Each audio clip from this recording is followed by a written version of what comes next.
We have to completely reset the way we plan and practice architecture. And I will show in a small example.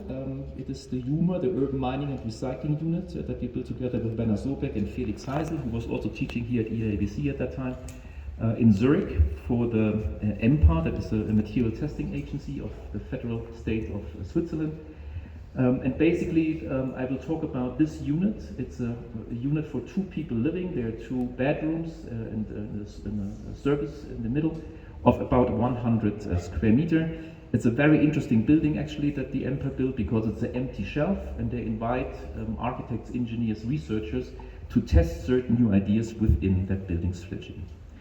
So we decided that we put in 7 modules, that we put them in as prefab entities.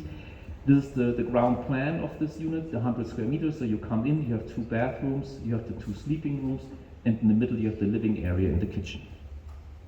So what does this mean now? How do we have to construct differently? And I just brought a small example. When you think of a regular window construction, or all the glasses we saw right now in these images of Mark, these blue UV light blocking images, all of these windows, what do you think? How much of these windows that we usually use in the US, here in Ethiopia, in Europe, how much of the glass is recycled? Let's say in Europe, of these windows.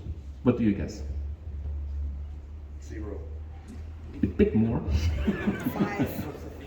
5, 10%. Yes, it is somewhere around 2 to 3%. And the reason is, glass would be a fantastic material to recycle, right? Yeah. Glass, you melt it again, and then you do new glass.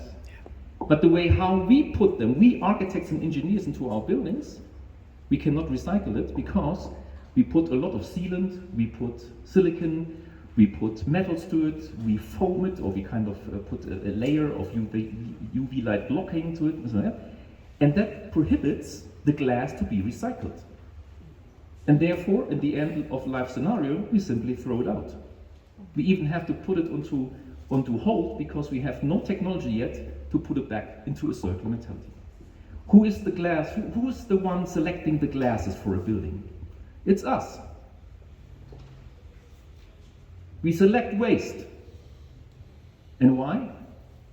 Because we don't know about it, right? Because we established a product entity, so we order the product and we're happy with it, because they certify everything for us, right?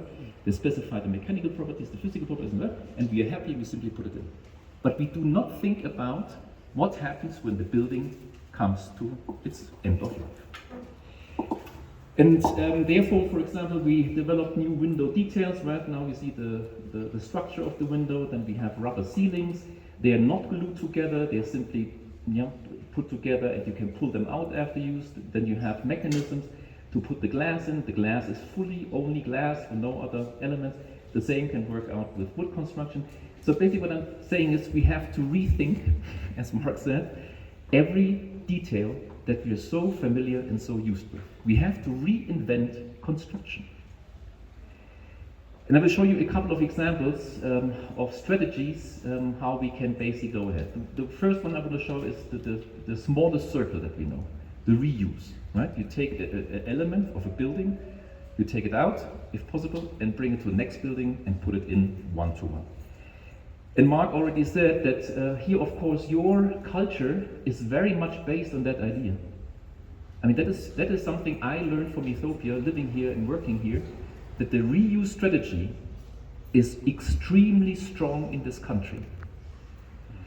And what happened in Europe is that this idea was combined with the idea of digitalization. So while in Addis you have to drive by and see if you can use this material, in Europe now there are a lot of young architects, mostly architects, who put all of this online. So basically you have huge online services. You can type in whatever you like. For example, you're looking for a doorknob, and you can find all doorknobs that this company somewhere in Europe collected, and they have it online, and you order it and they ship it to you, and you can use it again one-to-one, in this case from the 1970s out of Brussels, a doorknob. One-to-one reuse. The same is true, for example, for the copper that we used. Okay, it's a small facade, but we used only copper that came from old buildings. So we told the guy who was doing the facade, we don't want to have a single piece of new copper. You collect now for the next couple of weeks, when you go to old buildings and take copper out, please collect it for us. And then we put it in, and you see there are different ages, right? So that's already black, that's maybe very young, that's green. And it is a part then of our design job to put this together into a new meaning and into a new architectural configuration. The next bigger circle, so that is very low, right? You only take it out and you put it somewhere else. The next bigger circle, we're talking about the circular economy, is the reconfiguration. That means you take a material, you crush it to the smaller pieces, then you reassemble, and then you have a new building material out of it.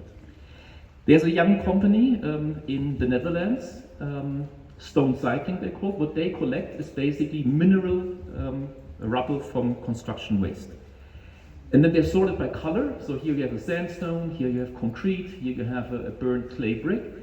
And they reconfigure it by crushing it into smaller pieces.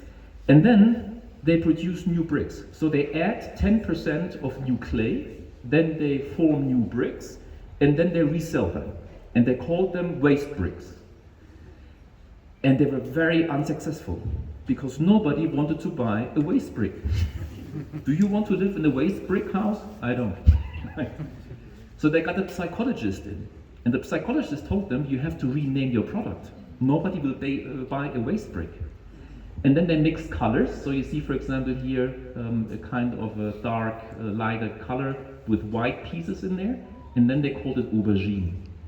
And then you have an orange, and the black pepper, and the nougat, and the mushroom, and the truffle.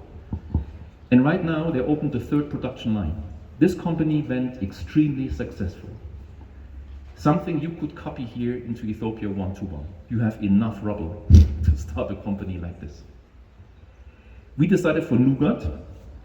So you see here the sandstone, and then you have these burnt clay elements inside. And we also built it in such a way, so we invented a new form of this brick.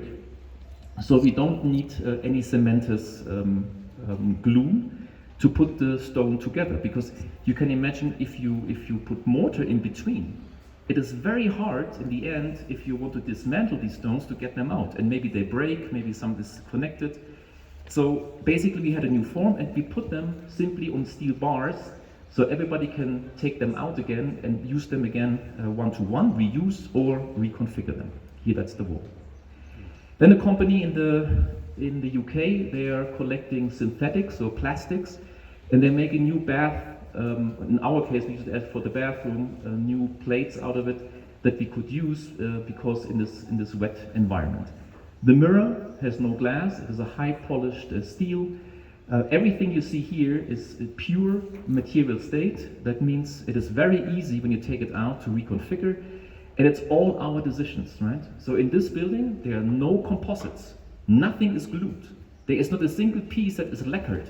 There are no kind of finishings on the materials in order to plan already for 100% reconfiguration after its use.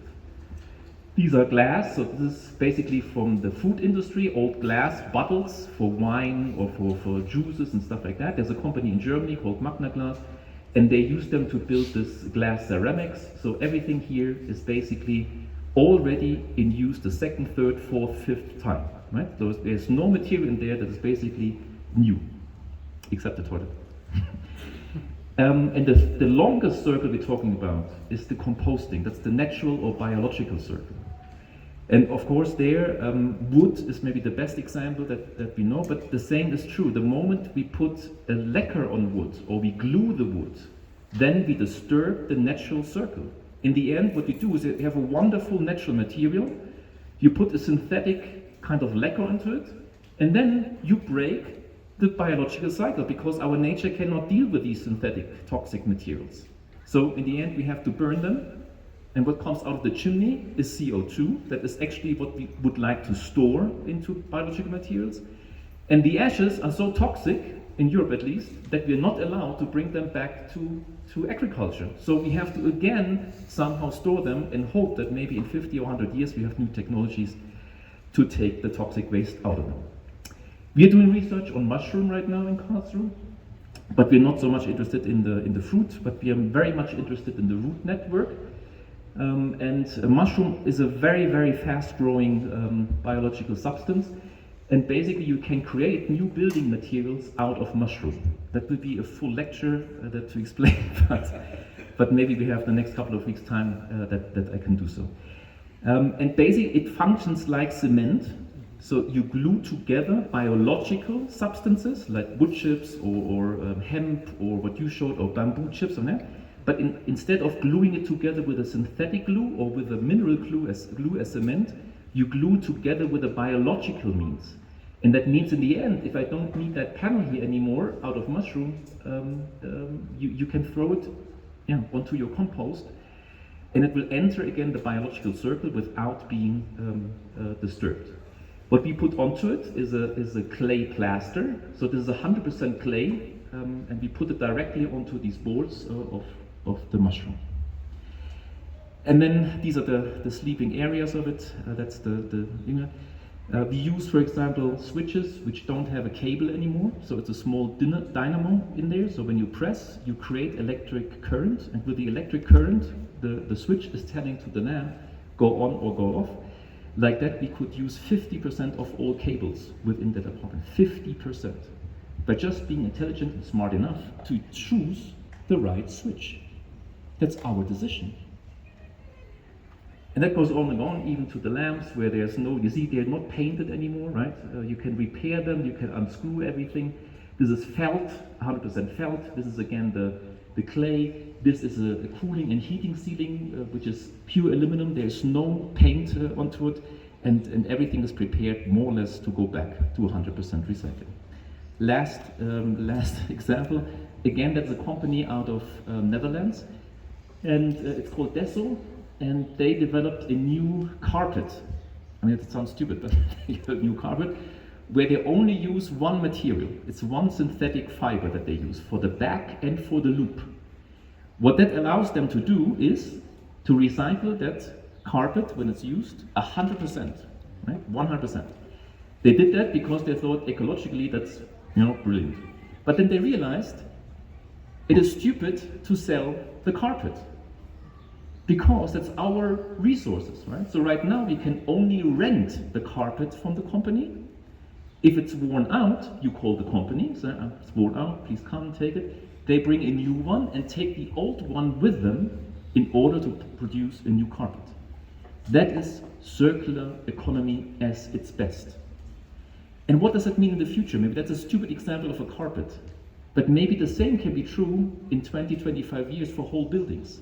Why do we need to own the materials in a building? What we would like with the building is to use it.